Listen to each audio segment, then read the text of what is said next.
정말 믿기지 않습니다. 하루에 단 한 끼, 그마저도 모래알을 씹는 기분으로 간신히 버티고 있는 김현석 감독의 이 수척한 모습, 여러분은 지금 보고 계십니까? 도대체 무엇이 이 전설적인 영웅을 이토록 고통스럽게 만든 걸까요? 아니, 3년 연속 우승이라는 금자탑을 쌓으며 대한민국 축구의 정점에 섰던 그 찬란한 왕조는 도대체 어디로 사라진 겁니까? 리그 9위, 9위라는 이 처참한 성적표는 단순한 부진이 아닙니다. 이건 명백한 몰락이자 도저히 씻을 수 없는 치욕입니다. 감독 2명이 한 시즌에 짐을 싸서 떠나고 선수들이 대놓고 감독에게 항명하는 이 소름 끼치는 사태. 이제 울산 HD는 영광의 공전이 아니라 권력의 눈먼 그림자와 배신이 판치는 폐허가 되어버렸습니다. 자, 저 김준석과 함께 오늘 이 잔인하고도 숨겨진 진실을 하나하나 낱낱이 파헤쳐 보겠습니다. 울산 HD, 불과 얼마 전까지 K리그를 3년 연속 제패하며 대한민국 축구의 절대 강자로 군림하던 그 기세는 대체 어디로 간 겁니까? 지금 보십시오. 12개 팀 중 9위, 이 처참한 숫자가 정녕 현실이란 말입니까? 자, 이건 단순히 운이 나빠서 벌어진 사고가 절대 아닙니다. 팀의 근간이 송두리째 흔들리고 있는 아주 치밀하고도 잔인한 체계적 붕괴입니다. 한 시즌에 무려 2명의 사령탑이 지휘봉을 내려놓고 소리 없이 사라졌습니다. 그들이 축구를 몰라서 혹은 지도력이 부족해서 떠난 줄 아십니까? 아닙니다. 그들은 애초에 승리할 수 없는 전쟁을 치르고 있었던 겁니다. 바로 감독의 머리 위에서 놀려하고 팀의 기강을 처참히 짓밟아버린 일부 선수들과의 그 비겁한 전쟁 말입니다. 자, 울산의 레전드 소나무 감독 김현석이 드디어 친정팀의 지휘봉을 잡았습니다. 팬들은 환호하겠죠. 우리들의 영웅이 돌아왔다고, 이제야 울산의 정신을 되찾을 수 있게 됐다고 말입니다. 하지만 여러분, 제발 냉정하게 현실을 좀 보십시오. 지금 여기가 옛날 이야기나 하면서 추억팔이나 하고 있을 한가한 곳입니까? 아니, K리그 1이라는 무대는 자비가 눈 씻고 찾아봐도 없는 잔인한 정글입니다. 김현석 감독, 분명 울산에서만 400경기 넘게 뛴 위대한 선수였습니다. 하지만 지도자로서의 이력을 보십시오. 그의 경력 대부분은 K리그2, 즉 2부 리그에 머물러 있었습니다. 2부 리그와 1부 리그의 압박감, 그리고 선수들의 수준은 그야말로 하늘과 땅 차이입니다. 그런데 지금 이 난파선에 올라타서 무엇을 할 수 있겠습니까? 과연 그 전설이라는 이름표 하나가 비대해질 대로 비대해진 스타 선수들의 그 오만한 자존심을 누를 수 있는 힘이 되겠느냐, 이 말입니다. 솔직히 한번 따져봅시다. 지금 이 오물투성이가 된 울산 HD에 어느 제정신 박힌 명장이 발을 들이려 하겠습니까? 선수들이 대놓고 감독에게 항명하고 팀 기강은 이미 안드로메다로 날아갔는데 말입니다. 결국 구단 수뇌부가 내놓은 카드는 우리 사람이라는 아주 편리한 방패막이 아닙니까? 이름값 있는 감독들이 손사래를 치며 도망간 이 독이 든 성배를 전설이라는 이름의 재물에게 억지로 지어준 건 아닌지 저는 의심하지 않을 수 없습니다. 김현석 감독은 말했습니다. 자신을 향한 물음표를 느낌표로 바꾸겠다고 말이죠. 좋습니다. 그 기계 하나는 인정하겠습니다. 하지만 명심하십시오. 그가 제일 먼저 마주해야 할 적은 경기장 반대편의 상대팀이 아닙니다.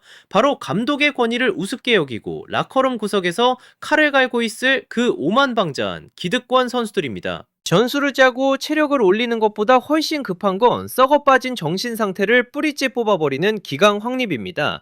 만약 김현석 감독이 이 독사 같은 분위기를 초반에 제압하지 못한다면 그는 울산의 구세주가 아니라 몰락한 왕조의 가장 비극적인 희생양으로 역사에 기록될 것입니다.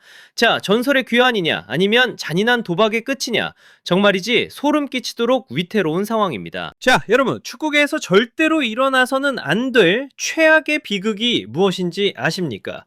전술부재? 체력 저하? 아닙니다. 바로 선수들이 감독의 머리 위에서 놀려하는 그 추악한 항명 사태입니다. 울산 HD라는 거대한 함선이 왜 침몰했느냐고요?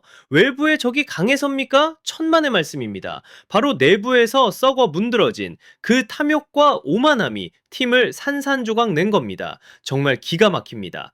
3년 연속 우승이라는 달콤한 과실에 취해 선수들은 어느덧 자기들이 부단보다 더 크다고 착각하기 시작했습니다. 수억 원, 수십억 원의 고행경봉을 챙겨주며 정성껏 대우해줬더니 돌아온 건 사령탑을 무시하고 팀의 기강을 걸레짝으로 만드는 비겁한 배신뿐이었습니다. 도대체 어떤 투로 선수가 대놓고 감독의 지시를 거부하고 제멋대로 행동한단 말입니까? 이건 투로 정신의 실종을 넘어 축구인으로서의 최소한의 양심마저 저버린 행위입니다. 여러분, 9위라는 이 참담한 성적표를 똑똑히 보십시오. 이게 단순히 실력이 모자라서 나온 결과입니까? 절대 아닙니다. 경기장에서 공을 쫓아야 할 발이 아니라 서로의 등에 칼을 꽂으려 눈을 부라리는 그 썩어 빠진 분위기가 만들어낸 필연적인 참사입니다. 한 시즌에 사령탑 2명이 도망치듯 팀을 떠났다는 건 그곳이 더 이상 축구를 가르칠 수 있는 곳이 아니라 소수 선수의 갑질이 판치는 난장판이었다는 증거 아니겠습니까? 이제 울산의 그 화려한 유니폼은 더 이상 자부심의 상징이 아닙니다. 도리어 수치심의 낙인이 되어버렸습니다. 팬들이 피땀 흘려 번 돈으로 경기장을 찾고 목이 터져라 응원할 때 당신들은 라커룸 구석에서 다음은 누구를 몰아낼지 모의하고 있었던 겁니까? 정말이지 부끄러운 줄 알아야 합니다. 실력 이전에 사람이 되어야 하고 스타가 되기 전에 팀의 일원이 되어야 합니다. 이번 항명 사태는 대한민국 축구 역사상 가장 치욕스러운 페이지로 영원히 기록될 것입니다. 이 병든 권력을 뿌리째 도려내지 않는다면 울산에 내일은 단 1분 1초도 존재하지 않습니다. 아주 명백하고 단호한 진실입니다. 자, 이제 문제의 핵심, 그 화려한 이름 뒤에 숨겨진 추악한 진실을 파헤쳐 보겠습니다. 바로 울산의 이른바 공신들이라 불리는 노장 선수들의 실태입니다. 여러분, 이청용 선수 보십시오. 대한민국 축구의 레전드? 맞습니다. 하지만 팀이 9위로 추락하며 팬들의 가슴이 시커멓게 타들어가던 그 순간 경기장에서 골프 세리머니를 선보이는 저 여유는 대체 어디서 나오는 겁니까? 정말 기가 막혀서 말이 안 나옵니다. 이건 팬들에 대한 기만이자 팀의 위기 따위는 안중에도 없다는 오만함의 극치 아닙니까? 2024년을 앞두고 2년 연장 계약을 맺었지만 결국 에이징 커브라는 잔인한 현실 앞에 무릎을 꿇었습니다. 성적은 볼품없고 옵션조차 채우지 못해 이제는 FA, 즉 자유계약 선수가 될 처지입니다. 전성기는 이미 지났는데 여전히 권력의 중심에서 팀을 흔들고 있다는 의혹. 과연 이것이 우리가 알던 푸른용의 모습입니까? 경승현 선수는 또 어떻습니까? 인도네시아의 영웅이자 우리 축구의 대선배인 신태용 감독과의 그 불미스러운 논란. 뺨을 맞았네, 어쨌네 하며 피해자 코스프레를 하고 있지만 세간의 평가는 내목합니다. 선수 측의 과도한 해석이자 선배에 대한 최소한의 예의조차 없는 하극상이라는 비판이 쏟아지고 있습니다. 이런 태도들이 모여 울산의 라커룸을 망쳐놓은 것 아닙니까? 김영권, 조현우, 정우영, 이름만 대면 누구나 아는 대단한 스타들입니다. 하지만 묻고 싶습니다. 팀이 연패에 빠지고 사령탑이 2명이나 나갈 때 당신들은 도대체 어디서 무엇을 했습니까? 울산 HD는 이제 승리를 향한 정예군단이 아니라 비싼 연봉만 챙기며 뒷전에서 파벌이나 만드는 고비용 저효율의 양로원이 되어버렸습니다. 선배라면 후배들을 이끌고 솔선수범해야 하거늘 도리어 자기들의 기득권을 지키기 위해 감독에게 반기를 들고 팀을 갈기갈기 찢어놓고 있지 않습니까? 이런 독고석 같은 존재들을 그대로 둔 채 제도약을 꿈꾼다고요? 아니, 절대 어림없는 소리입니다.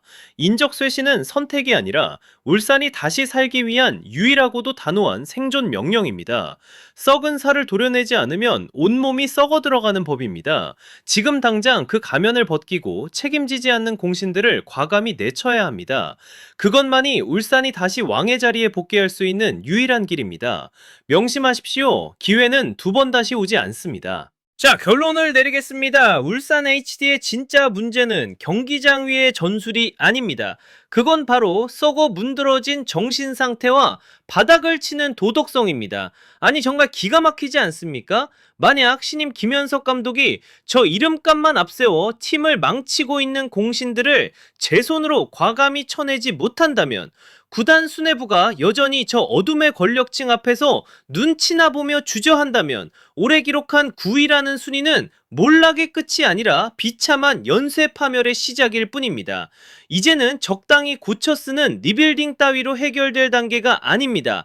지금 울산에 필요한 건 살점을 도려내고 뼈를 깎는 단호한 대청소입니다. 첫째, 파벌 정치를 일삼는 무리를 당장 축출하십시오. 둘째, 승리에 목마른 젊은 피로 팀을 완전히 갈아엎으십시오. 셋째, 그 어떤 스타도 팀보다 클 수 없다는 철의 기강을 다시 세우십시오. 이 아픈 진실을 외면한다면 울산이라는 위대한 이름은 영원히 역사 속으로 사라질 것입니다. 지금 당장 행동으로 증명하십시오. 더 이상의 자비는 사치일 뿐입니다. 자, 여러분, 오늘의 이 처참한 실패와 추잡한 스캔들은 울산 축구 역사다 피와 눈물로 써내려간 정말이지 뼈 아프고 비싼 교훈입니다. 제가 오늘 이렇게까지 나를 세워 비판하는 이유 다들 아시겠습니까? 저는 지금의 이 오합지졸 같은 팀이 아니라 아시아를 호령하던 그 당당하고 기계 넘치는 울산 HD를 다시 보고 싶기 때문입니다. 정말이지 간절합니다. 우리 모두가 썩은 부위를 주저없이 도려낼 용기만 있다면 저 문수 경기장 위로 승리의 태양은 다시 떠오를 것이라 저는 확신합니다. 왜냐하면 우리는 대한민국 축구를 진심으로 사랑하고 절대로 이런 나태하고 비겁한 평범함을 용납할 수 없기 때문입니다. 지금까지 저 김준석의 날카로운 시선이었습니다. 자, 이제 여러분의 생각을 들려주십시오. 울산 몰락의 주범 도대체 누구라고 생각하십니까? 상처뿐인 영웅 이청용 선수는 이제 팀을 떠나야 할까요? 아래 댓글창에 여러분의 뜨거운 의견을 가감없이 남겨주십시오. 그리고 잊지 마십시오. 좋아요와 구독은 저 김준석이 더 날선 분석을 이어가는 큰 힘이 됩니다. 다음 이 시간에 더 뜨거운 소식으로 돌아오겠습니다. 여러분 안녕히 계십시오.